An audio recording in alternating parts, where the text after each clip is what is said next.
প্রশ্ন, খাওয়ার পর কি খেলে খাবার দ্রুত হজম হয়? উত্তর, খাবার খাওয়ার পর আমলকি খেলে খাবার দ্রুত হজম হয়। বন্ধু, এরকমই সমস্ত অজানাকে জানতে ভিডিওটি শেষ পর্যন্ত দেখতে থাকুন। প্রশ্ন, ইসবগুল কোন রোগের মহা ঔষধ হিসেবে কাজ করে? উত্তর, ইসবগুল কোষ্ঠকাঠিন্য রোগের মহা ঔষধ হিসেবে কাজ করে। প্রশ্ন, মাছ খাওয়ার পর দুধ খেলে কি হয়? উত্তর, মাছ খাওয়ার পর দুধ খেলে পেটে ব্যথা, পেট ফোলা ও অ্যালার্জির সমস্যা দেখা দিতে পারে। প্রশ্ন, প্রতিদিন কিছুটা সময় সাইকেল চালালে কি উপকার হয়? উত্তর, প্রতিদিন কিছুটা সময় সাইকেল চালালে হার্টের স্বাস্থ্য এবং পেশির শক্তি উন্নত হয়। প্রশ্ন, পৃথিবী ছাড়া আর কোন গ্রহে মানুষ বসবাস করতে পারে? উত্তর, পৃথিবী ছাড়া মানুষ মঙ্গল গ্রহে বসবাস করতে পারে, কারণ মঙ্গল গ্রহে জলের অস্তিত্ব পাওয়া গেছে এবং মঙ্গল গ্রহের আবহাওয়া অনেকটা পৃথিবীর সাথে মেলে। তাই বন্ধু, আজকের ভিডিওতে তোমার জন্য একটি প্রশ্ন, যার উত্তরটা অবশ্যই কমেন্টে জানিও। প্রশ্ন, মুরগির মেটে ও লিভার খেলে কি হয়? উত্তর, মুরগির লিভারে থাকা সেলেনিয়াম ক্যান্সারের ঝুঁকি কমাতে সহায়ক। এছাড়াও সেলেনিয়াম শ্বাসকষ্ট, হাঁপানি, ছোট বড় সংক্রমণ, গাঁটের ব্যথা, কৃমির সমস্যাকেও নিয়ন্ত্রণে আনতে বেশ উপকারী। প্রশ্ন, কোন গাছ মানুষের দুঃখ কষ্ট দূর করে দেয়? উত্তর, বাড়ির পাঁচিলের পাশে অশোক গাছ বসালে মানুষের দুঃখ কষ্ট দূর হয়। প্রশ্ন, খাবার থালায় হাত ধুতে নেই কেন? উত্তর, খাবার থালায় হাত ধুলে অর্থ ও খাবারের সমস্যা দেখা দেবে। তাই বন্ধুরা, খাবার থালায় হাত কখনোই ধোবেন না। প্রশ্ন, একজন মানুষ দিনে কতগুলি চিন্তা করে? উত্তর, একটি গবেষণা থেকে জানা গেছে যে প্রতিদিন একজন মানুষের মাথায় প্রায় ৬,০০০-এরও বেশি চিন্তা ভাবনা ঘুরপাক করে। প্রশ্ন, ছোটবেলায় ছেলেদের থেকে মেয়েদের বুদ্ধি বেশি হয় কেন? উত্তর, মেয়েদের শারীরিক বিকাশ ছেলেদের থেকে অনেক আগে হয়ে যায়। প্রশ্ন, এই সময় ইলিশ মাছ খেলে কি হয়? উত্তর, যে কোনো মাছের মতোই ইলিশে রয়েছে প্রোটিনের ভাণ্ডার, তাই পেশির গঠন থেকে শুরু করে ইমিউনিটি বৃদ্ধির কাজে এই মাছের জুড়ি মেলা ভার। এই প্রসঙ্গে শর্মিষ্ঠা রায় দত্ত জানালেন, ১০০ গ্রাম ইলিশ মাছ থেকে প্রায় ২১ গ্রাম প্রোটিন পাওয়া যায়। তাই নিয়মিত ইলিশ মাছ খেলে যে দেহে প্রোটিনের ঘাটতি মিটে যাবে, তাই তো বলাই বাহুল্য। প্রশ্ন, কাঁচা বাদাম খেলে কি হয়? উত্তর, কাঁচা বাদামে যথেষ্ট পরিমাণে পুষ্টিগুণ রয়েছে, যা হাড় গঠন ও মাংসপেশি মজবুত করতে সহায়তা করে এবং ব্রেনের কর্মক্ষমতা উন্নতি করে। তাছাড়া কাঁচা বাদামে থাকা calorie, protein, fat, carbohydrate, fibre, vitamin E, magnesium, phosphorus, copper সহ আরও অনেক উপাদান থাকে, যা ক্যান্সার প্রতিরোধ করতে ও ব্লাড প্রেশার নিয়ন্ত্রণে রাখতে সাহায্য করে।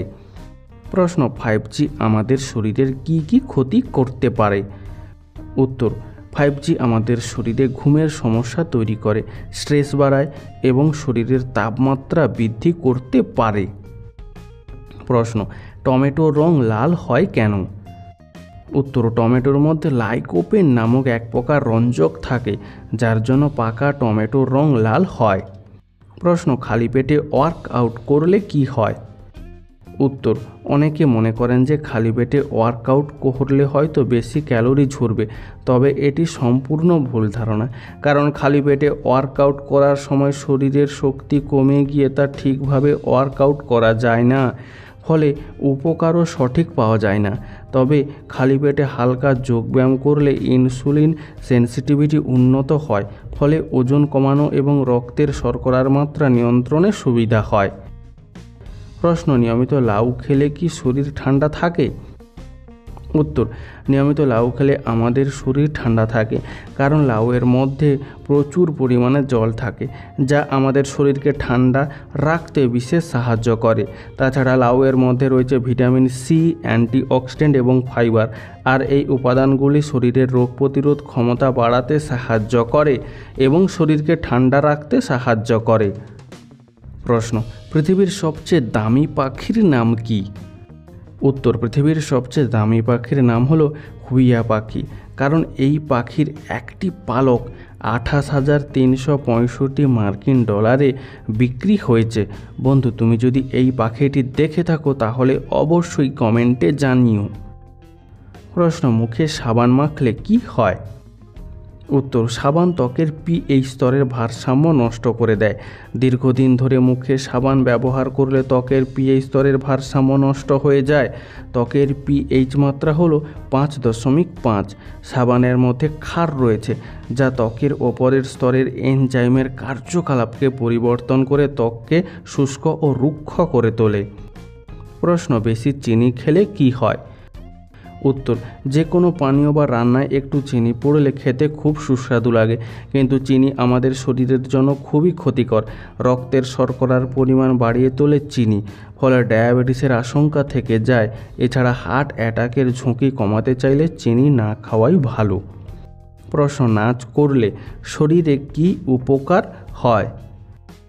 উত্তর, যে কোনো শারীরিক কসরত আমাদের স্ট্রেস কমাতে সাহায্য করে, তাই টানা 1 ঘন্টা নাচ করলে শারীরিক ও মানসিক চাপ কমে। প্রশ্ন, পেয়ারা খেলে কোন রোগ ভালো হয়? উত্তর, রোগ প্রতিরোধে পেয়ারার অনেক গুণ রয়েছে। পেয়ারার বীজে ওমেগা-3 ও ওমেগা-6 পলিআনস্যাচুরেটেড ফ্যাটি অ্যাসিড ও আঁশ বিদ্যমান। পেয়ারা পাতার রস ক্যান্সার প্রতিরোধী এবং সংক্রমণ, প্রদাহ, ব্যথাজ্বর, বহুমূত্র আমাশয় প্রভৃতি রোগে ব্যবহৃত হয়ে থাকে। প্রশ্ন, কোন দুটো খাবার একসাথে খেলে ক্যান্সার হওয়ার আশঙ্কা বেড়ে যায়? বন্ধু, এরকমই সমস্ত অজানাকে জানতে ভিডিওটি লাইক করে চ্যানেলটি অবশ্যই সাবস্ক্রাইব করে রাখুন। উত্তর, যারা নিয়মিত ধূমপান করেন তাদেরকে ধূমপান না করার হাজার হাজার কারণ বলা হয়, কিন্তু সকলে এই কথাগুলো কান দেয় না। এদের মধ্যে অনেকেই আবার গরম চায়ের সাথে সিগারেট খেতে খুব পছন্দ করে। কিন্তু আপনি কি জানেন, চা আর সিগারেট এই যুগলবন্দি মানুষের স্বাস্থ্যের মধ্যে ক্যান্সারের মতো মারাত্মক রোগের ঝুঁকি বাড়িয়ে তোলে। প্রশ্ন, ইলিশ মাছ কাদের খাওয়া ক্ষতিকর? উত্তর, যাদের কিডনির ক্রমিক অসুখ রয়েছে বা সি ফুড অ্যালার্জির সমস্যা রয়েছে তাদের ইলিশ এড়িয়ে যাওয়া উচিত। ইলিশ খেলে কিডনির সমস্যা আরও বাড়তে পারে, যা অ্যালার্জির জন্য শারীরিক অস্বস্তি বহু গুণ বেড়ে যেতে পারে। বাড়তে পারে শ্বাসকষ্ট। তাই এই ধরনের স্বাস্থ্য সমস্যা থাকলে ইলিশ এড়িয়ে যাওয়া ভালো। প্রশ্ন, খাওয়ার পর সঙ্গে সঙ্গে শুয়ে পড়লে কি ক্ষতি হয়? উত্তর, এটা সত্য যে লোকেরা খাওয়ার পর অলস বোধ করে এবং আরামদায়ক হওয়ার জন্য খাওয়ার পর শুয়ে থাকতে পছন্দ করে। তবে এটি আপনার স্বাস্থ্যের জন্য ভালো নাও হতে পারে। এটি বিভিন্ন উপায়ে আপনার পাচনতন্ত্রকে প্রভাবিত করে এবং অম্বল এবং রিফ্লাক্স, বদহজম, ধীর হজম, ফোলাভাব, গ্যাস বা ব্যথার মতো স্বাস্থ্য সমস্যা সৃষ্টি করে। উত্তর, গুড় মিশিয়ে দই খেলে কোন রোগ ভালো হয়? উত্তর, গুড় মিশিয়ে দই খাওয়া শুরু করলে হজমের সমস্যা কমে এবং শরীরের ওজন নিয়ন্ত্রণে রাখা যায়। প্রশ্ন, মন ভালো রাখার সেরা ঔষধ কী? উত্তর, মন ভালো রাখার সবচেয়ে ভালো ঔষধ হলো হাসি। প্রশ্ন, ঘন ঘন সর্দি কাশি কোন রোগের লক্ষণ? উত্তর, ঘন ঘন শরীর অসুস্থ হওয়া। ভিটামিন ডি এর ঘাটতি থাকলে ঘন ঘন শরীর অসুস্থ হয়ে পড়ে। ইমিউনিটি সিস্টেমকে শক্তিশালী করতে ভিটামিন ডি বিশেষ গুরুত্বপূর্ণ। তাই এই পুষ্টি ঘাটতি থাকলে যে কোনো ভাইরাস দ্রুত শরীরকে আক্রমণ করে। এর জেরে ঘন ঘন সর্দি কাশি, জ্বর, শ্বাসকষ্টের মতো সমস্যা দেখা দেয়। প্রশ্ন, প্রতিদিন কাঁচা লবণ খেলে কি হয়? উত্তর, অতিরিক্ত লবণ ব্যবহারে শুধু খাবারের স্বাদই নষ্ট হয় না, এটি শরীরের জন্য অত্যন্ত ক্ষতিকর। বিশেষ করে যারা উচ্চ রক্তচাপের সমস্যায় ভুগছেন তাদের আরও বেশি সতর্ক থাকতে হবে। রান্না করা খাবারের ওপর কাঁচা লবণ ছিটিয়ে খেলে উচ্চ রক্তচাপের পাশাপাশি বিভিন্ন সমস্যা হওয়ার ঝুঁকি থাকে বলে জানিয়েছেন স্বাস্থ্য গবেষকরা। প্রশ্ন, কোন শাক খেলে শরীরে দ্রুত ক্যালসিয়াম বাড়ে? উত্তর, 1 কাপ সেদ্ধ পালং শাক শরীরের দৈনিক ক্যালসিয়ামের চাহিদার 25% পর্যন্ত সরবরাহ করতে পারে। ফাইবার সমৃদ্ধ এই পাতায় রয়েছে প্রচুর পরিমাণে ভিটামিন এ এবং আয়রন, যার ফলে শরীর ও হাড় ভালো পুষ্টি পেতে পারে। প্রশ্ন, কোন বিজ্ঞানী ম্যালেরিয়া রোগের উপরে গবেষণা করার জন্য নোবেল পুরস্কার পেয়েছিলেন? উত্তর, 1902 সালে ম্যালেরিয়া রোগের উপরে গবেষণা করার জন্য নোবেল পুরস্কার পেয়েছিলেন বিজ্ঞানী রোল্যান্ড রস। বন্ধু, আজকের ভিডিওটি তোমার কেমন লাগলো তা আমাদেরকে অবশ্যই কমেন্ট করে জানিও।